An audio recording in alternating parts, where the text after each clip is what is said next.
Mas ela veio na quinta-feira, hoje ela está conhecendo todo o ministério. O Ministério de Louvor não estava aqui. Se coloque de pé nesse momento, para a gente meditar na palavra do Senhor, amém? O Ministério de Louvor já está dispensado.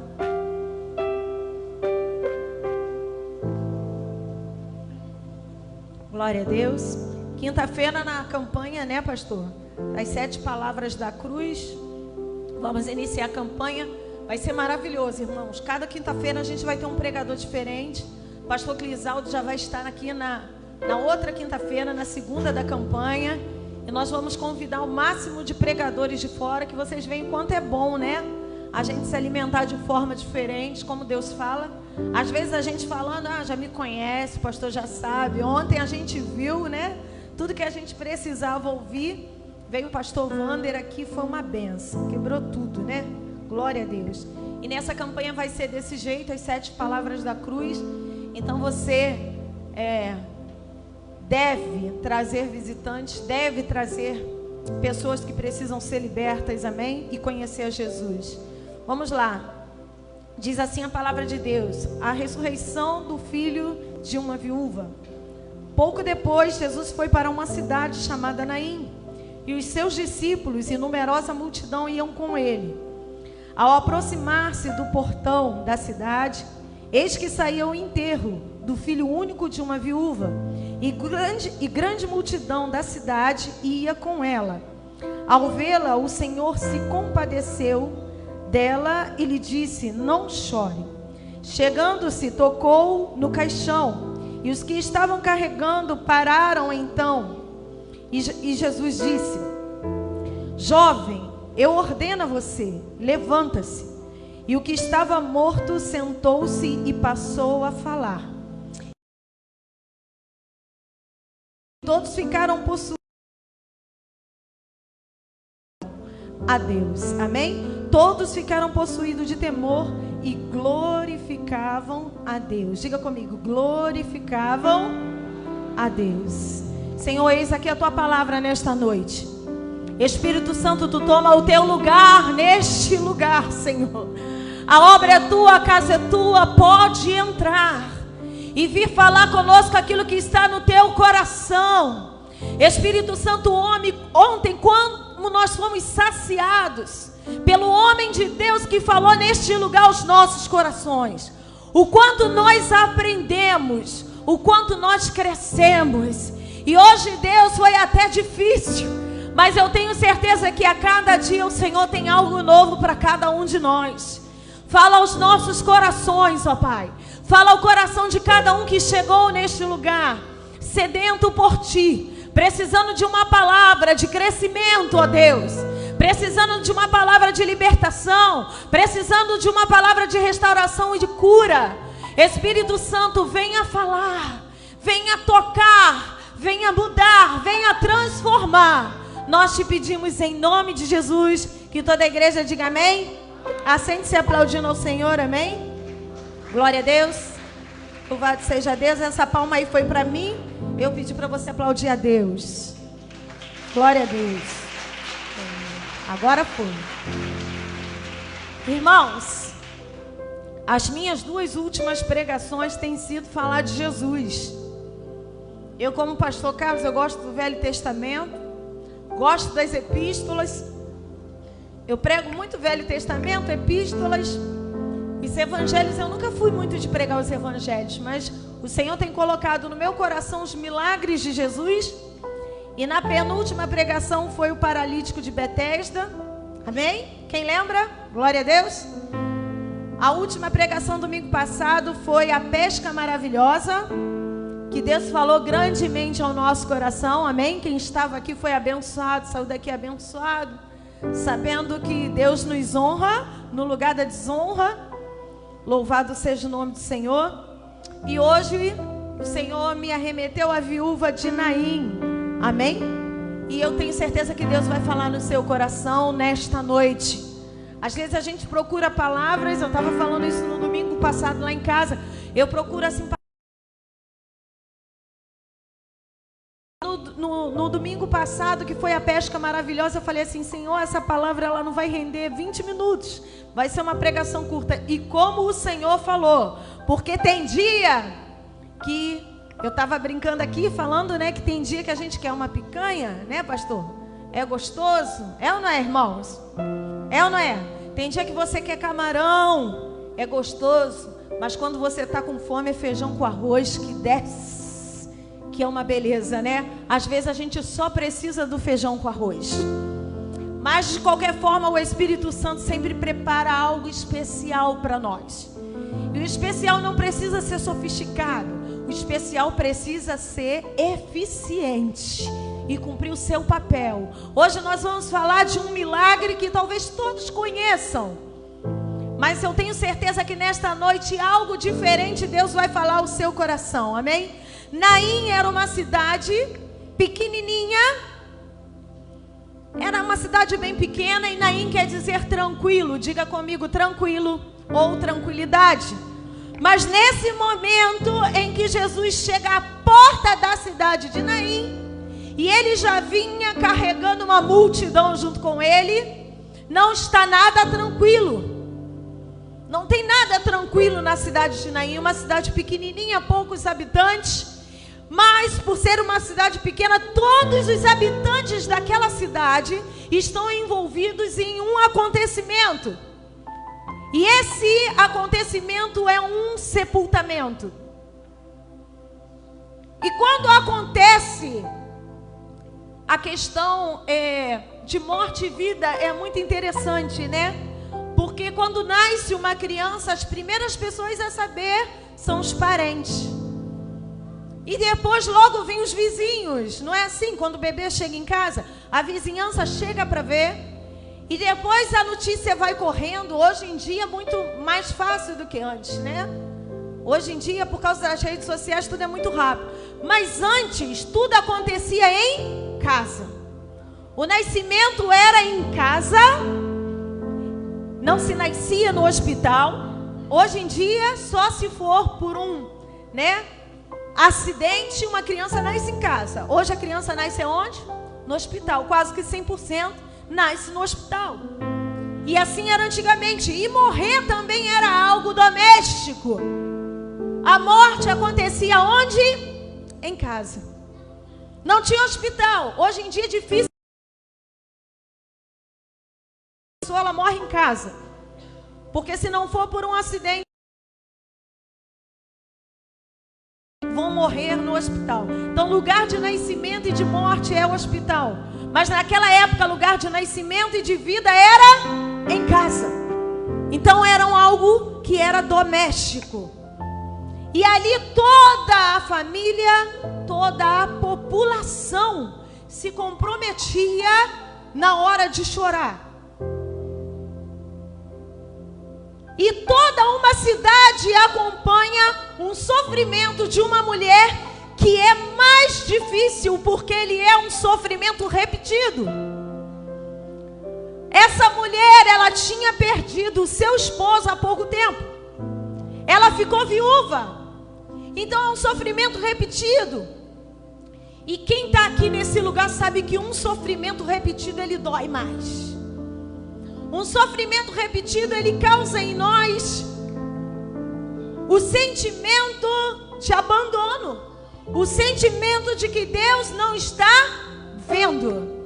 Mas como na passagem de domingo passado, quando o barco chega na areia, a Bíblia diz que Jesus viu. E quando Jesus está na porta da cidade, ele também viu o sofrimento desta mulher. Eu quero que você nesta hora dê uma salva de palmas, porque você serve a um Deus que vê. Diga comigo, ele vê. E sabe o que é engraçado nessa palavra? Assim como Pedro, domingo passado, está ali lavando a rede, e ele não pede nada a Jesus, mas Jesus viu. A viúva de Naim também, Jesus vai se aproximando e ela não pede nada a Jesus, mas Jesus vê. Eu quero dizer para você que está aqui nesta noite, talvez você esteja sem forças até para falar com Deus, mas você não precisa falar porque Ele te vê. Você não precisa nem abrir a boca, porque Ele está vendo o teu sofrimento. Assim como Ele estava vendo a derrota daqueles homens, naquela pregação de domingo passado, Ele viu o sofrimento daquela mulher. Ali, algumas Bíblias, eu não sei aqui na tradução, fala esquife. E o esquife é o caixão.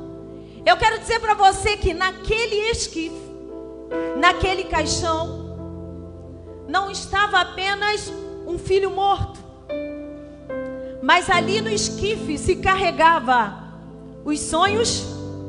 Ali no esquife, para a viúva de Naim, estava a última esperança.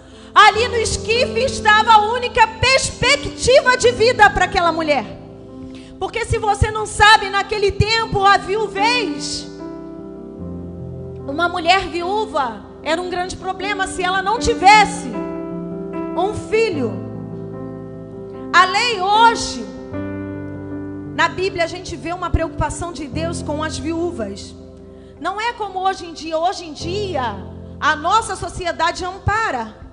Se uma mulher fica viúva, a herança é dela. Mas naquela época nem a herança era dela. Por isso que tinha toda a questão da primogenitura, o filho primogênito, porque quem herda é o filho. A mulher não tinha direito a nada. E se ela não tem um filho para ampará-la, por isso que todas as mulheres ao engravidar sonhavam em ter os seus filhos homens, porque era a segurança de vida de uma mulher ter um filho homem. Aquela mulher tinha um filho homem, mas aquele filho homem morre. E provavelmente ele morreu ou de um acidente ou de uma doença, porque ele era jovem. Então naquele esquife, aquela mulher não ia apenas sepultar um filho, mas ela ia sepultar a vida dela. Porque não há perspectiva naquela sociedade de reconstruir uma vida. Uma mulher viúva e uma mulher que não tem um filho homem. Os sonhos estão ali, a esperança está ali. Mas quando Jesus chega, querido, tudo que é desfavorável vai se tornar favorável. Quando Jesus chega, aquilo que não tem como mudar, vai mudar. Quando Jesus chega, o que não pode mais acontecer para você, vai acontecer. Porque Ele é o dono da vida. Ele é o dono da vida. Ele tem a chave da morte. Harabashure cantarabas. Nessa época aqui, querido, Jesus ainda não tinha ido para a cruz. Jesus ainda não tinha vencido a morte. E a morte sarandava na terra e batia no peito.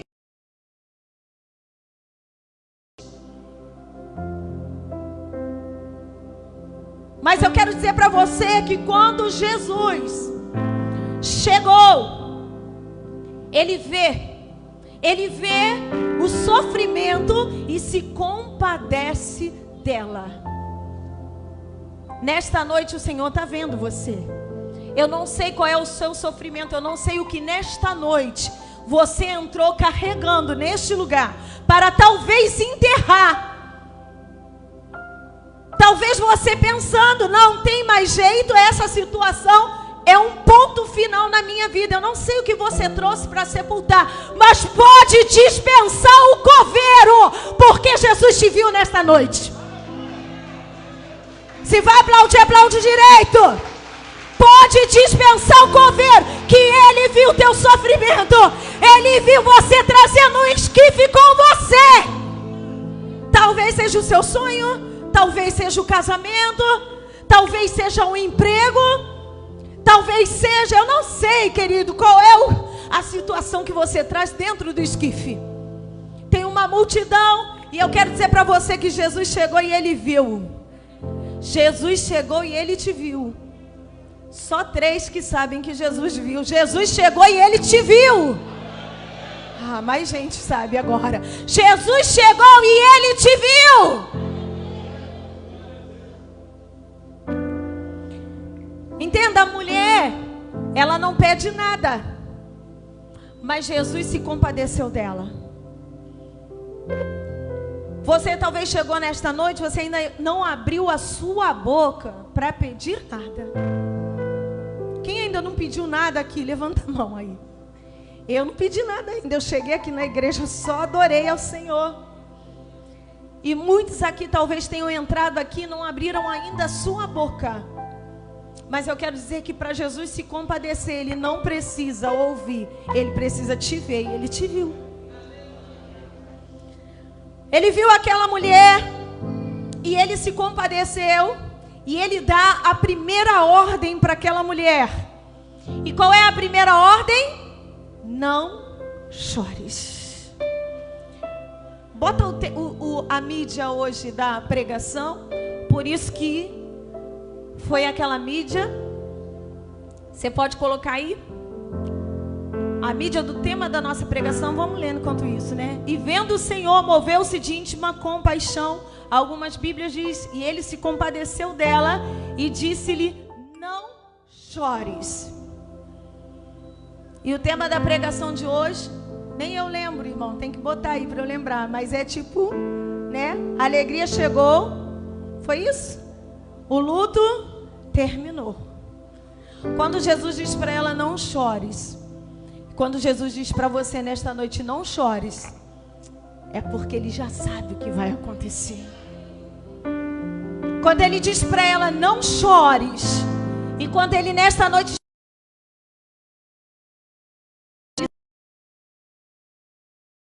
tem todo o poder nas suas mãos, e eu não sei o que você veio carregando para enterrar, mas nesta noite Ele vai ressuscitar. Ele vai ressuscitar sonhos, Ele vai ressuscitar projetos, Ele vai ressuscitar família, Ele vai ressuscitar a vida profissional, Ele vai ressuscitar a vida financeira, Ele vai ressuscitar o seu relacionamento. Não chores. Harabás. Quando Ele diz não chores, é porque Ele sabe que Ele pode dizer para alguém não chorar. Nós, quando uma pessoa está enlutada, nós vamos educadamente tentar consolar. A gente tenta consolar, mas a gente não pode mudar. Quando Jesus diz aqui para essa mulher, consolando ela: não chores, Ele sabe que só Ele pode mudar o que ninguém pode mudar. Vinha uma multidão com ela chorando, se compadecendo da dor.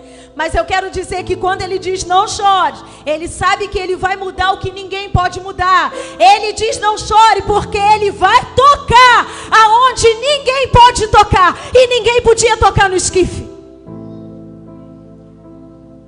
Tem um lugar dentro de você que ninguém pode tocar. Eu posso fazer uma oração de imposição de mãos, mas eu não posso tocar na tua mente. Eu não posso tocar no teu coração. Eu não posso tocar na tua família. Mas Ele pode tocar onde ninguém pode tocar. Quando Ele diz não chores, ninguém podia tocar no esquife, ninguém podia tocar no caixão. Porque a Bíblia diz que a lei judaica diz que aquele que tocasse se tornava sujo, se tornava impuro. E eu quero dizer para você que Ele é o único que pode tocar no que é podre demais. Para quem pensa: para mim não tem jeito, para mim não tem jeito, aqui não pode ressuscitar nada, eu estou morta, Ele pode ressuscitar o que está necrosado, o que está sujo, o que está podre. Só Ele pode limpar. Nós somos pecadores. O nosso pecado não suja Ele. Ao contrário, Ele limpa o pecador sem se sujar. Volte a alegria que o luto acabou, querido. Quando Ele diz não chores, se não é para chorar, diga comigo, é para sorrir. Se não é para chorar, é para se alegrar. Não chores que o luto acabou nesta noite. Pastora, não tem jeito. Eu não sei qual é a sua história, mas Jesus vai mudar ela. Por isso você está aqui. Segunda ordem, Ele diz para o jovem, o menino: levante-se. Vamos lá. Não chores. Primeira ordem, não chores. Segunda ordem: levante-se. Ele toca no esquife e ele manda o menino levantar. Primeiro ele pede, ele ordena para que a tristeza seja interrompida. Nesta noite, em nome de Jesus, eu vou determinar na sua vida que a tristeza seja interrompida. Tem gente chorando aqui tempo demais. Tem gente sofrendo aqui tempo demais. E nesta noite, o Senhor vai mudar. Aquele menino estava deitado. E a Bíblia diz que o enterro em Israel, o sepultamento, ele era uma coisa longa, né, irmãos? Ele é uma coisa longa. Eu não tenho certeza do que eu vou falar aqui agora, mas há uma linha teológica que diz que quando se morria de doença, de enfermidade, era o papel, era tirar. Hoje a gente tem toda uma situação, né, de preparo do corpo para fazer o sepultamento, né? Vocês sabem que o corpo, depois de um tempo, ele começa a cheirar mal. E nós temos hoje injeções, preparos e tal. Naquela época não tinha. E diz que quando se morria doente, era costume tirar as vísceras. Jesus manda levantar. Eu falei: Senhor, se é isso mesmo, o milagre é maior ainda. Porque se aquele jovem morreu de doença, se ele não morreu de um acidente, provavelmente ele já não tinha nada por dentro. Porque se tirava antes as vísceras para não cheirar mal. E às vezes as famílias vinham de longe, porque hoje tem avião, hoje tem Uber, né? Hoje tem tudo que é muito rápido, mas naquela época a família às vezes vinha de longe e precisava se preservar o corpo. Depois que tirava-se ungia com óleos aromáticos. Mas Jesus não está se importando com o que tem dentro. Jesus não se importa com o que tem dentro. Se tem alguma coisa, se não tem nada, se é impuro, não é impuro, Ele diz: levante-se. A Bíblia diz: jovem, jovem. Ele não chama de morto, ele não chama de defunto, porque o que você vê como final, Jesus vê como começo. O que nós vemos como final, Jesus vê como começo. Ele não fala defunto, ele não fala morto, ele fala: jovem, levante-se. Aleluia! E nesta noite Ele está mudando sentença de morte e está mandando você: levante-se.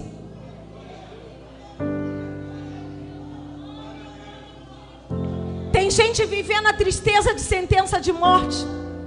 Meu casamento morreu, meu ministério morreu, o meu filho está morto, a minha família está morta, os meus sonhos pessoais morreram. Mas Jesus está dizendo: levante-se nesta noite.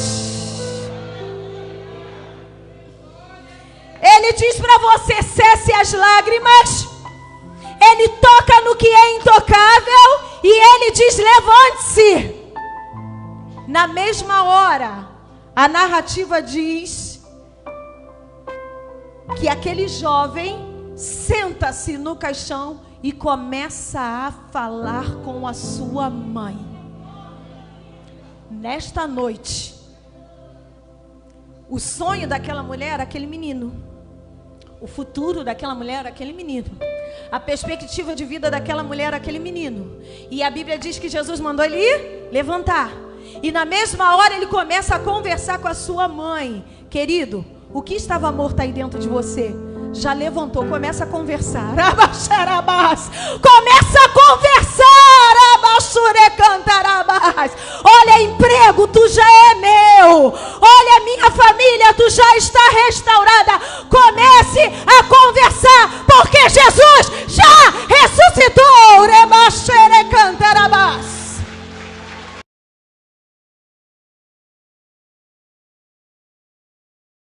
Essa conversa aí, porque teu milagre já aconteceu. Há uma grande diferença entre a forma que Jesus te vê, querido, e na qual Satanás te vê.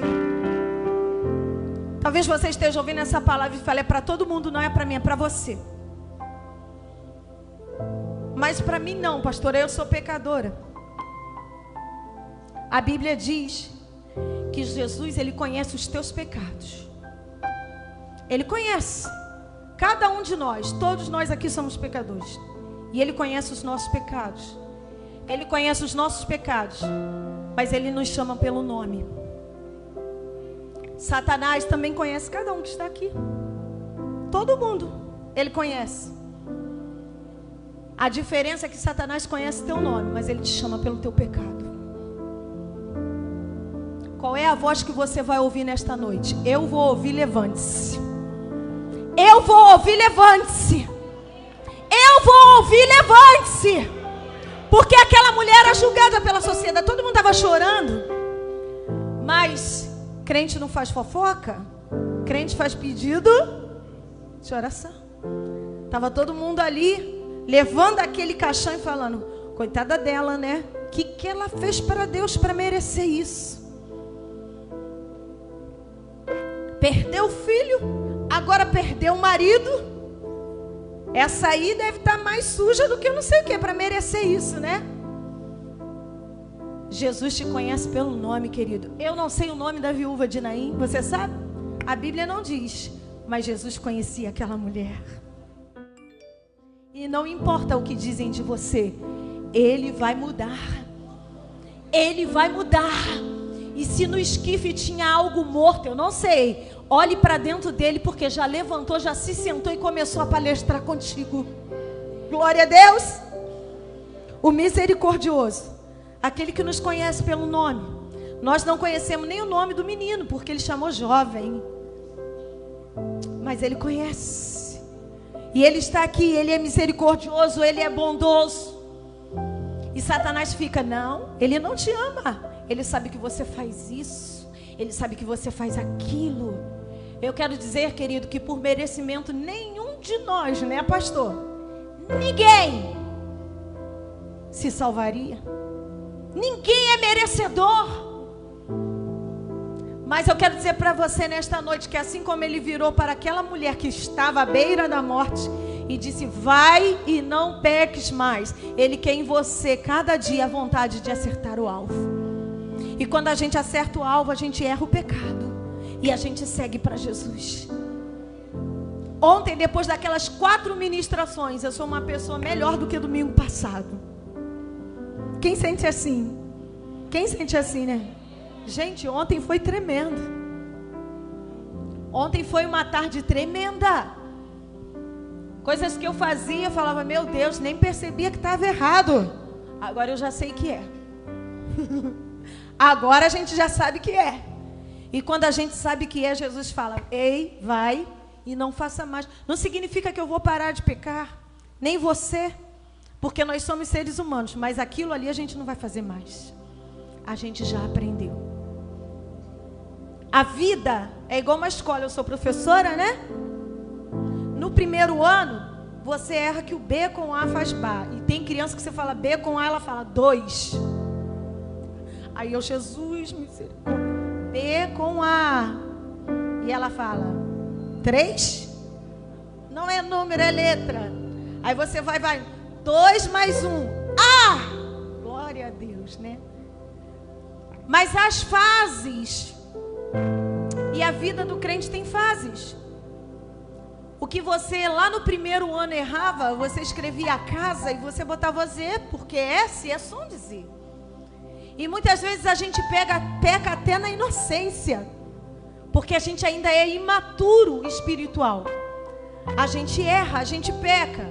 Mas quando a gente vai mudando de patamar, a gente vai subindo mais um degrau. Aquilo que eu errava lá no primeiro ano, eu já não erro no 5º ano. Eu já não erro. E lá na formatura, mesmo tirando 9, ou 7, ou 6, daí depende da escola, né? Ou seja, se eu não tirei 10, eu cometi alguns erros. Mas mesmo assim eu fui aprovado. Assim é a nossa vida com Deus. Você não vai errar tanto quanto antes. E mesmo alguns vão chegar lá na glória com 9, com 9,5. Outros vão chegar com 7, pastor. Outros vão chegar com 6. Mas cada um aqui vai chegar em nome de Jesus. Porque condenado, reprovado é Satanás. E o inferno é para ele. Ele quer te levar junto, mas ele não vai levar. Porque o misericordioso está aqui. O bondoso está aqui. Sabe, a igreja tem se tornado pesada durante os últimos tempos. E eu quero dizer que a igreja tem que ser leve. Jesus é simples. Leonardo estava falando aqui, na hora do louvor, um pouquinho sobre Jesus no caminho. Jesus é simples, gente. A igreja que eu digo, é a instituição, né? É que complica um pouquinho. Os homens complicam um pouquinho. Paulo teve muito trabalho, né, pastores? Quando começou a igreja, misericórdia. Junta o povo, é pedido de oração para lá, pedido de oração para cá, pedido de oração para lá, porque crente não faz fofoca. Mas eu quero dizer para você que o bondoso está aqui, o misericordioso, ele está aqui. E o que ele está falando para você? Suspende o caixão, suspende a cova, suspende o choro, dispensa o coveiro, que eu cheguei e vou transformar Harabashure cantarás o luto em festa. A Bíblia diz que quando o menino sentou, começou a glorificação em grande temor. Muita gente vai olhar para você e vai falar: meu Deus, que Deus é esse que ela serve, hein? Que Deus é esse que ele serve? Porque o negócio já não tinha mais jeito. Aquele marido, aquele filho, aquele emprego, jamais. Que Deus é esse, hein? As pessoas vão se surpreender. Foram tomadas de grande temor e começaram a glorificar a Deus. Vai ter gente que vai começar a glorificar a Deus com medo, espantado do que Deus vai fazer na sua vida. No versículo 16, bota o 16 aí, fala que todos glorificavam a Deus, dizendo: um grande profeta, mal sabiam eles que era o próprio Senhor Deus Salvador. Um grande profeta se levantou entre nós e Deus visitou o seu povo. Queridos, eu quero falar para você que a dor daquela mulher, ela era repetida, né? E quando há uma dor repetida na minha vida, na sua vida, as próprias pessoas de dentro começam a buscar. Se você tem qualquer situação, as pessoas falam: nossa, mais 2, né? Nossa, mas tem 2 vezes essa situação na vida dessa pessoa. O que será que está acontecendo? O que será que está acontecendo? Para mim, para você que servimos a Deus, é que Deus quer fazer grandes milagres. Sorte. Não é verdade? Se lá na primeira vez já tivesse acontecido de cara, as pessoas acham que é sorte. E para ser milagre, às vezes tem que acontecer várias vezes. Eu não sei quantas vezes aí, né?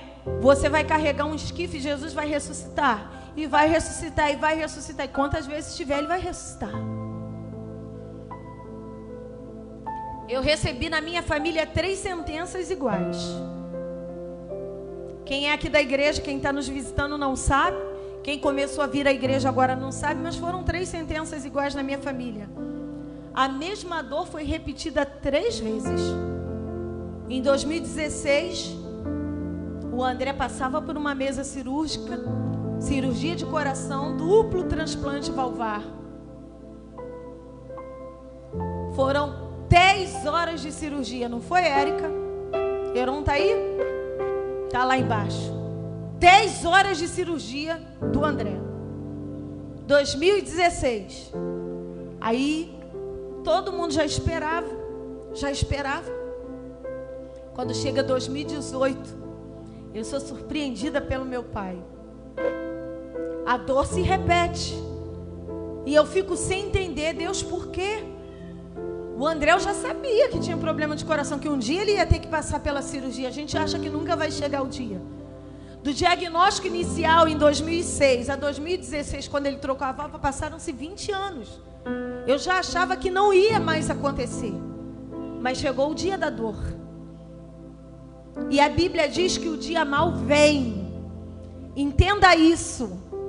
A Bíblia não prometeu só dias de alegria. O dia mau vem. Fala comigo, o dia mau vem. Você tem que estar preparado.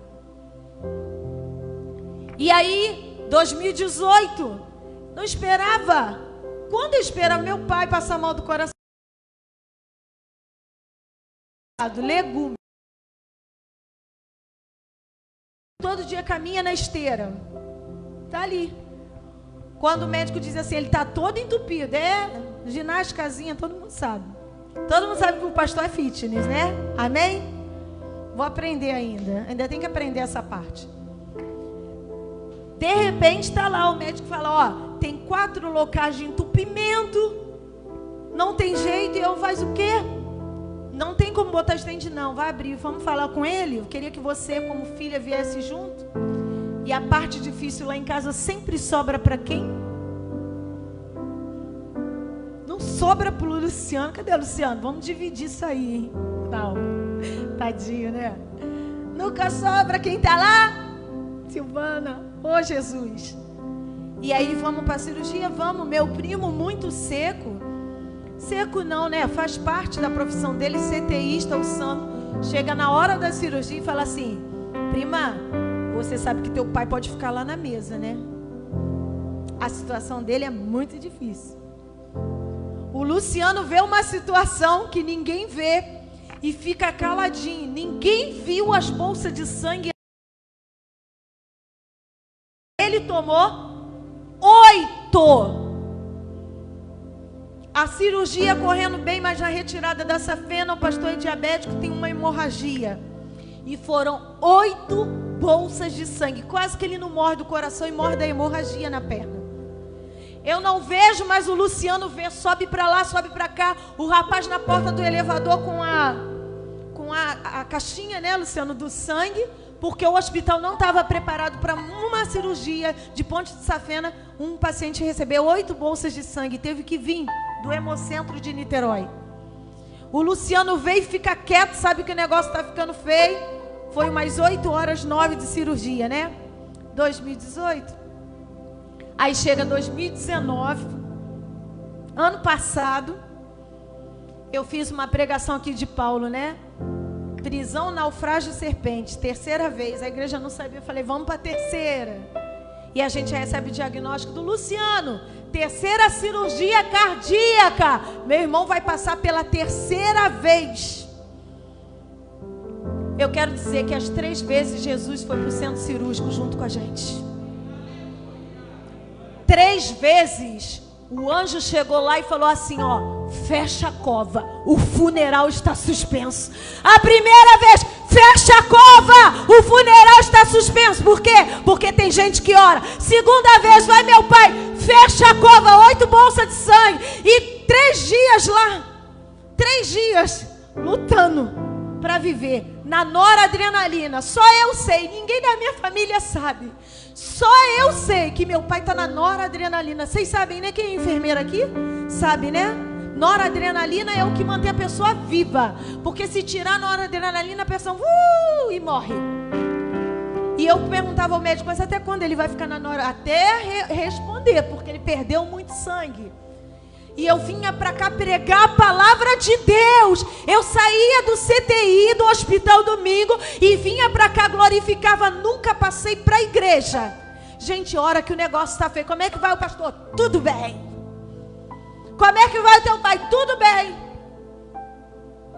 A 3ª vai o Luciano. Deus vai ajudando, né? 4 horas só de cirurgia. Surpresa. Cirurgia que era para ser 8 horas, 4. Quando eu chego do centro cirúrgico para saber a notícia, o médico falou assim: já acabou. Eu glorifico a Deus. Manda fechar a cova mais uma vez. Suspende o funeral. Porque Jesus me viu. Jesus está te vendo nesta noite. E Ele vai mudar sentenças. Ele vai mudar a história. 3 vezes, pastora. 3 vezes a mesma coisa. É para Ele mostrar que Ele é Deus. Que não é acaso. Que Ele faz o milagre. Troca a válvula. Troca a safena. Troca o coração. Mas suspende o funeral. Porque eu sou contigo. Fique-se de pé nessa noite. O Senhor vai ressuscitar. O Senhor vai ressuscitar. O Senhor vai transformar. Pastor, eu não aguento mais passar por isso. Você acha que foi fácil? Eu também não aguentava mais ver os homens da minha família ir para o centro cirúrgico e eu ficar do lado de fora. Senhor, por quê, Senhor? Tem hora que a gente pergunta por quê. E não é pecado perguntar por quê. Porque Jesus, quando foi para o Calvário, Ele falou: Pai, por que me desamparaste? Foram 3 vezes a mesma sentença. Mas Jesus mudou as 3. Jesus mudou as 3, Joelma. Sabe para quê? Para hoje eu poder estar aqui nesse altar, pregando e falando para você: Jesus muda a história. E o inimigo pode tocar na mesma área da tua vida quantas vezes ele quiser. Suspende o funeral, acaba o luto, vem a alegria, porque Ele chegou e Ele te vê. Glorifica